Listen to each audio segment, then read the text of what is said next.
Hey guys, it's Molly, and this is an overview of case study 2. So, case studies start with a client summary, and that's highlights from the email that I get from the client, and it typically includes their income and their goals. So, this particular client has an income of about $2,595 a month. She lives with her daughter and her daughter's family. Her checks are bi-weekly, and so that's $12.97 per paycheck. So, notes overview, she has a budget for her variables, and the variables, of course, will be going on her primary card. We have assessed her current private label, general purpose credit cards, and her installment debt. We've highlighted her annual debt, and that's going to be clothing, education, subscriptions, and trips. We've highlighted her goals, which are to be more organized in her finances, to work towards going part time in the next couple of years. She'd like to get a car, and she'd like to have spending at the end of the month where she can, spend time with her friends and family freely. And then she included items that after going through her numbers, she realized that she's going to be, cutting back or eliminating from her budget. So then the next thing in this case study, the credit worksheet, is where we put to paper the private label credit cards, the credit cards that she can use in her velocity banking strategy, which will be her general purpose credit cards. So her Visa, MasterCard, American Express, and Discover, and then her installment debt.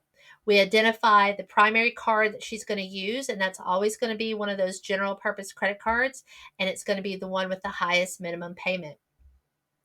After that, there are notes that I've provided to the client for her credit worksheet, and the next page would include client questions. These are specifically from the client regarding their situation. And this client asked, why would I put bills on a credit card when I'm not charged interest with a debit card?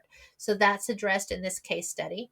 Following that, there are 3 month at a glance worksheets. The first one, there is no color coding on it at all. That is just a timeline of the month. So the first through the end of the month, everything that's going to be coming out, all bills that are due. The second month at a glance worksheet is highlighted in green and yellow.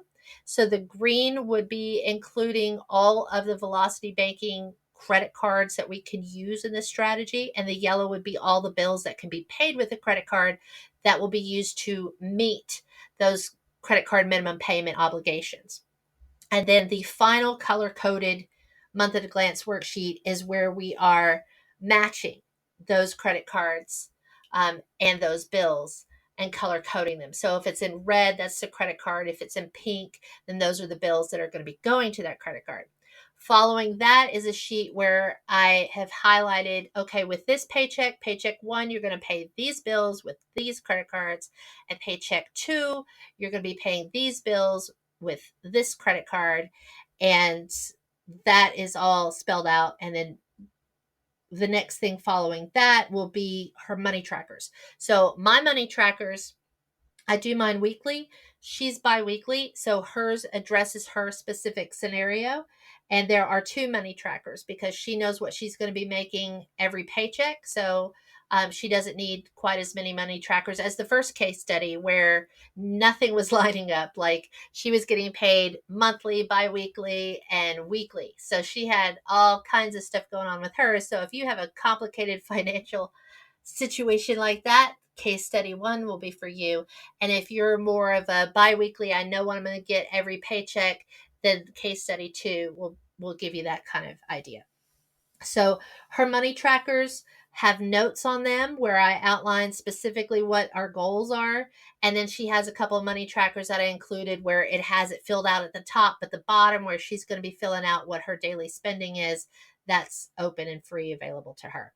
Following that is the frequently asked questions, and I got those frequently asked questions from questions that you guys are sending in on the channel that you're posting in the comments. So keep those questions coming because that's going to help people in the future. And then the final page is how to get started. So if you download the case study, the case studies are $7.99. It'll just show you the process from the initial contact with the client through getting their first primary card paid off, step by step, what you have to do to get that going so that you can do that at home and you don't have to, have anybody do this for you. So I hope that answers some questions for you guys of what's included in the case studies. Like I said, I didn't put everything that's in there. This is 15 pages. I just wanted to give you a couple of the highlights, but this does show you like what's there. So I have a couple more videos I need to work on. So I hope you have a wonderful day. And if you have any questions, please post below. Thanks.